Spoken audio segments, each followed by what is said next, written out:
Urban FM 104.5. Urban FM 104.5. Vous êtes sur les 104.5 Urban FM, la station urbaine, et on est avec Mosley. Mosley, on parle de... Il y a quoi au Bonjour tout le monde, bonjour René Rude, Dafresh, Elvis et Fallon. Oui, on parle d'actualité politique, comme vous le savez. Ce week-end a quand même été marqué, notamment le début du week-end, par une note venant du moins la réponse du ministre de l'Intérieur, le ministre d'État, ministre de l'Intérieur, Lambert Noël Mata, à Gérald Langema, président du Front patriotique gabonais, qui avait fait une correspondance au ministre d'État, au ministre de l'Intérieur, pour lui annoncer l'organisation d'une marche. D'ailleurs, il avait fait également une correspondance à l'adresse de l'ambassadeur de France au Gabon. Et ce vendredi, du moins le 20, le ministre d'État a eu à faire une communication dans laquelle il rappelait à Gérald Langema que le Gabon et la France sont des pays qui ont des liens d'amitié assez serrés et qu'à ce titre-là, il n'est pas de bonne loi que ce dernier puisse organiser une marche, parce qu'il faut savoir que Gérald Langema avait l'intention, du moins pour intention, d'organiser une marche pour protester contre la présence de l'armée française au Gabon, d'ailleurs dont il entend demander pour l'occasion le départ on va dire du Gabon, parce que à ce jour il estime que le Gabon est un pays indépendant. Il n'est pas de bonne loi qu'on continue à enregistrer sur notre sol. On en avait déjà parlé ici d'ailleurs. On continue à enregistrer sur notre sol la présence d'un démembrement de l'armée française qu'on appelle le 6e BIMA, ou encore à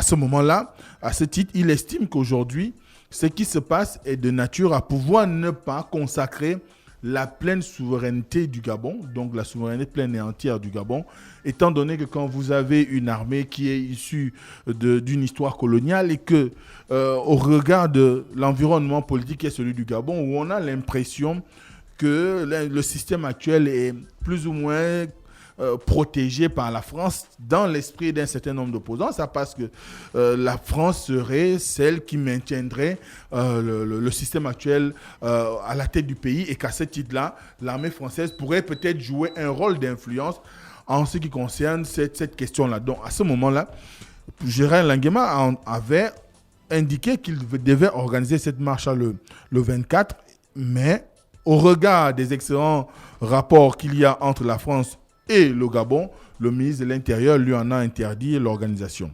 Ensuite, on a la question, parce que l'actualité du week-end a été très marquée par cette actualité. Si on n'en parle pas, ça pourrait ne pas être très bien compris. Et évidemment, ça parle de la dot. Vous avez plus ou moins abordé ce sujet le matin.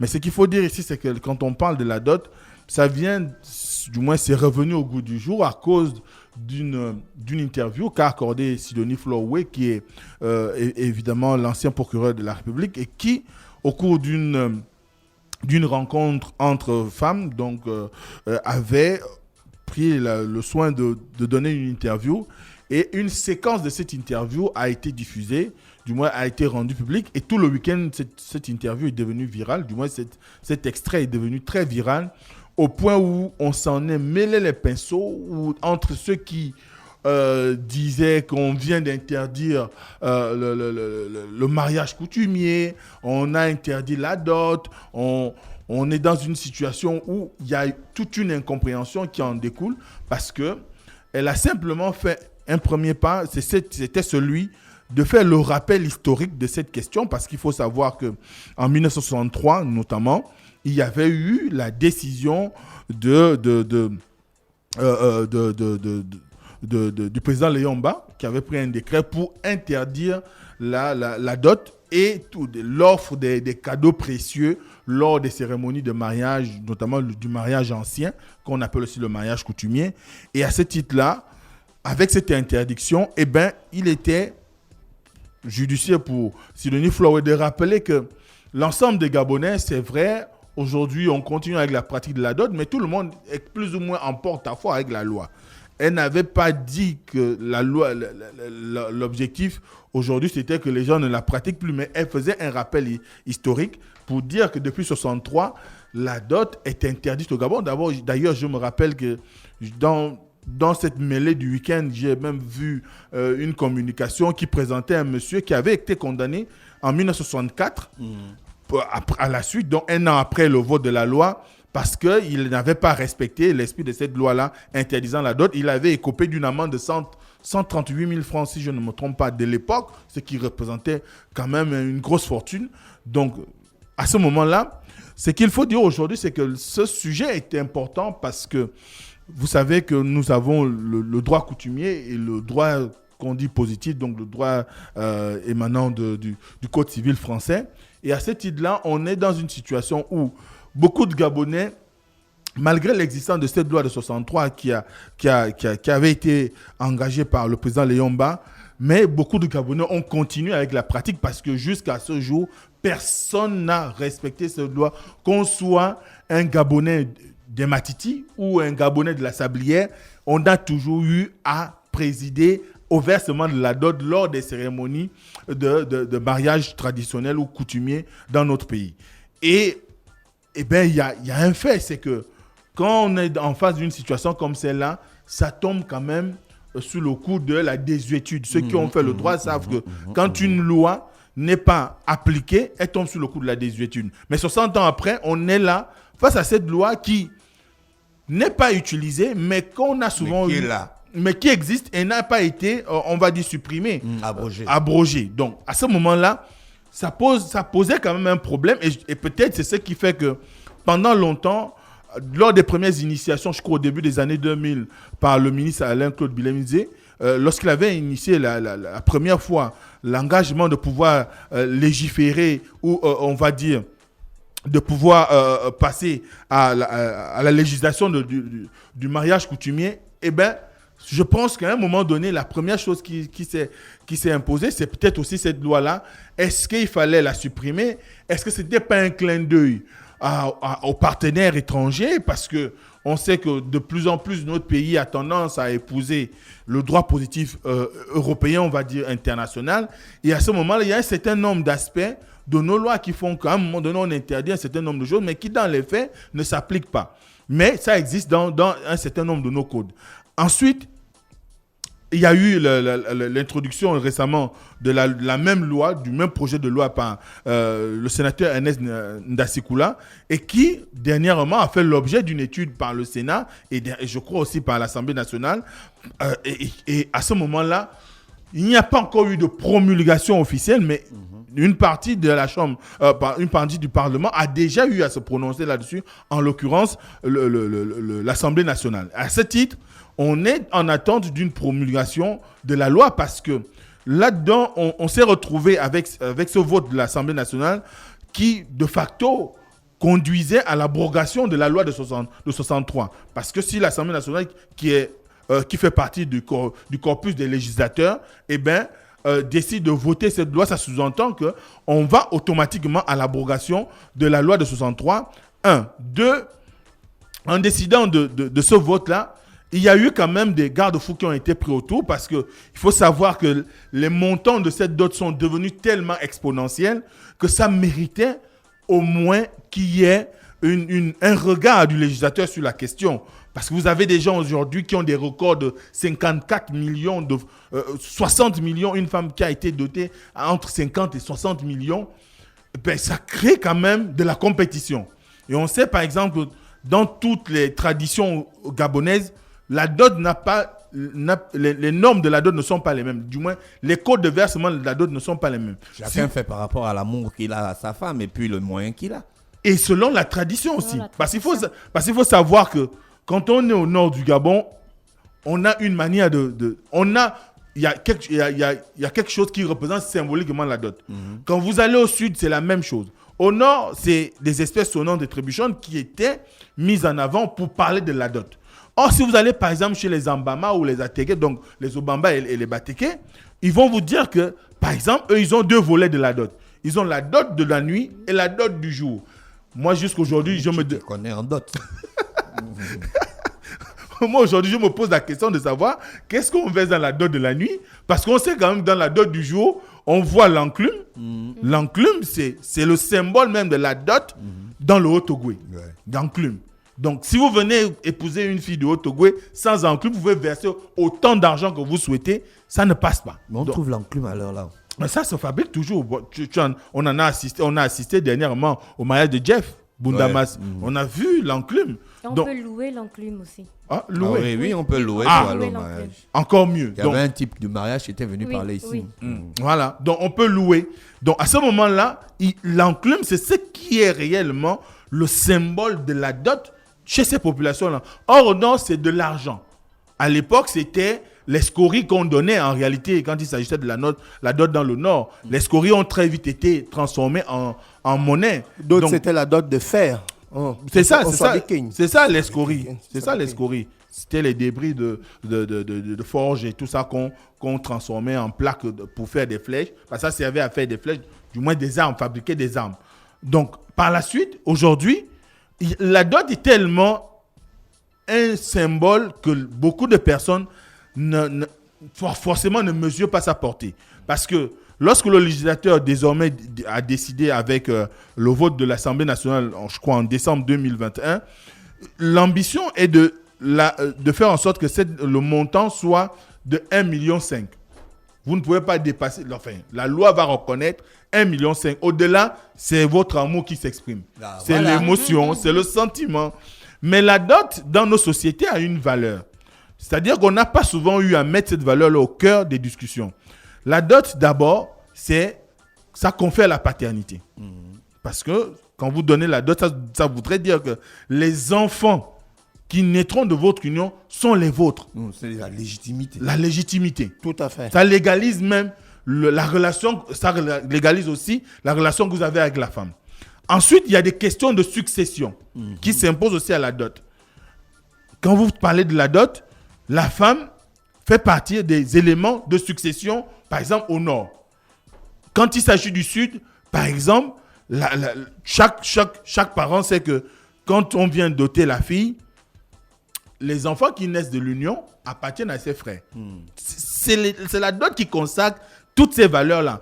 Maintenant, aujourd'hui, est-ce que, quand on parle de cette question, les gens essayent de cerner l'ensemble on va dire, des implications et des contours qui rentrent en compte lorsqu'il s'agit de la dot. Parce que vous pouvez venir faire une célébration, vous donner à manger, à boire aux gens.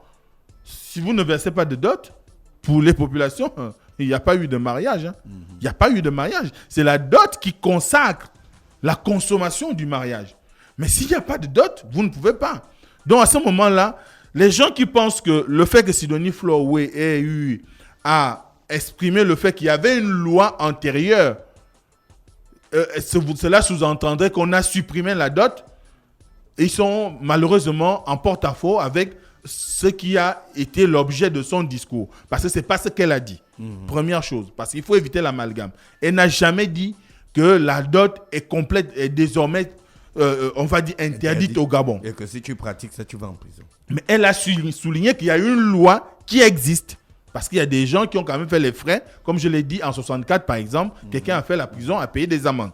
Mais ce qui est sûr aujourd'hui, c'est que cette question-là, elle mérite qu'on ait des hommes de droit, on ait des sociologues, des psychologues, des anthropologues, des historiens, des hommes de culture, qui de façon générale devraient se pencher sur quelle orientation aujourd'hui on peut donner à la question du mariage coutumier. Parce que le mariage coutumier a une pierre angulaire, c'est la dot. Sans la dot, il n'y a pas de mariage coutumier.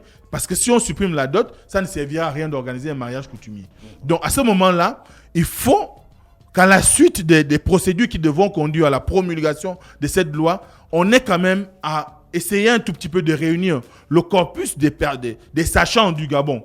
Aussi bien, comme je l'ai dit tout à l'heure, les magistrats, donc les hommes de droit, les anthropologues, les historiens, les sociologues, toutes ces personnes-là capables d'apporter une lecture qui permettrait d'harmoniser. Parce qu'on n'a pas... On peut faire une série d'entretiens avec eux à la radio. Il faut les identifier, les inviter, et chacun avec sa thématique bien précise. Exactement. Parce qu'aujourd'hui, on a besoin qu'on fasse en sorte que cette norme sociale Parce que c'est une dynamique sociale. Regardez un tout petit peu, comme je l'ai dit, le mariage coutumier est célébré différemment, du moins était célébré différemment par les populations il y a encore 20 ans, 30 ans. Aujourd'hui, il tend à s'harmoniser. C'est-à-dire on arrive maintenant à une célébration unique. Même les populations chez qui il n'y avait pas la question de l'argent dans le contenu du mariage, eh bien, on met maintenant l'argent en avant parce qu'il y a eu une pratique qui a influencé d'autres. Donc à ce moment-là, il faudrait qu'il y ait une rencontre qui permettrait de réfléchir pleinement. On veut bien croire à la bonne foi du législateur, mais il y a des pesanteurs sur le plan social qui font qu'à un moment donné, on a besoin que les gens comprennent quelle est l'utilité de légaliser ce mariage-là, d'en faire un mariage, on va dire, qui peut exister à côté du mariage civil qu'on fait Le problème, c'est que l'État ne gagne rien dans le mariage coutumier. Alors qu'au mariage de l'État civil, mais l'État a le pognon. Mais si on encadre le mariage coutumier, l'État peut on donne gagner. l'argent au maire, on paye à la mairie pour faire le mariage. Mais Dafresh, l'État mais peut... l'État coûte le mariage coutumier, c'est votre truc au quartier. Dans la célébration actuelle, tu as raison. Mais ce qui est sûr, c'est que maintenant, si l'État va légaliser le mariage coutumier, ça veut il dire va sûrement payer. Il y aura sûrement un formulaire qu'on va payer. Oui. Au-delà du formulaire, on va envoyer un officier d'état civil. Qu'on devra payer. Qu'on devra payer. On doit envoyer un huissier. Oui. Qui devra constater le mariage. Exactement. Donc, il y a... Enfin, c'est nous qui disons ça. Mais est-ce que c'est ce qui est prévu dans la loi? Donc, ça veut dire que l'État doit encadrer les mariages coutumiers maintenant. Bien sûr. En envoyant un huissier. Et l'huissier là va vous délivrer un papier qui va dire que ce mariage a été fait dans les normes édictées par la loi. Voilà. Oui. Voilà, c'est ça. Donc, ça veut dire que pour les nouveaux mariés, ils n'auront plus besoin de faire pas passer. on n'a pas dit que ça se passe comme ça. On n'a pas dit que c'est comme ça que ça pourrait se passer. Parce que toi, là, tu vas aller au quartier, tu vas l'amener, non, là. Parce que c'est pas encore on nous écoute déjà même. Non, la loi n'est pas encore promulguée, à ce que je sache. On a sache. dit à la radio que si tu te maries, l'État va envoyer le CNC. Non, Elvis, on n'a pas dit ça. On n'a pas dit ça. Parce que tu vas aller au quartier là-bas, aller dire ça. Non, voilà. On essaye des scénarios plausibles. Voilà, exactement. Donc, à ce moment-là, il faut préciser que la loi n'est pas encore promulguée. Elle a été votée par l'Assemblée. Ils attendent les observations du Sénat. Parce que le Sénat également doit voter la loi dans les mêmes termes, parce qu'il faut des termes identiques entre l'Assemblée nationale et le Sénat pour que le chef de l'État promulgue la loi, sinon l'exécutif. Et qu'il y ait un décret d'application. Donc, à ce moment-là, pour l'instant, c'est encore comme on connaît au quartier. Personne n'a dit qu'on a supprimé la dot. Puisque vous continuez, c'est la loi de 63 qui tombe en désuétude parce qu'elle n'est pas respectée. Même les chefs d'État eux-mêmes au Gabon ont fait marier leurs propres enfants. Donc, à ce moment-là, ils ont payé des dots. Donc, à ce moment-là, vous comprenez bien que c'est une question qui mérite discussion, mais une discussion qui se fera dans un cadre déterminé par l'État ou par l'exécutif ou ensemble avec les parlementaires. Merci Mosler avec nous ce matin sur les 104.5 Urban FM, la station urbaine René Ruth. Oui, on était avec Nido et on avait une question aujourd'hui. Avant d'être adultes, parents, nous avons été et sommes aussi des enfants. Nestlé Nido, donc avant d'être adultes, vous avez été un enfant, donc fallait rappeler un souvenir de sa maman. Et là, on a des auditeurs qui ont répondu. Il y a un qui dit « Bonjour Urban FM, l'instant qui m'a marqué.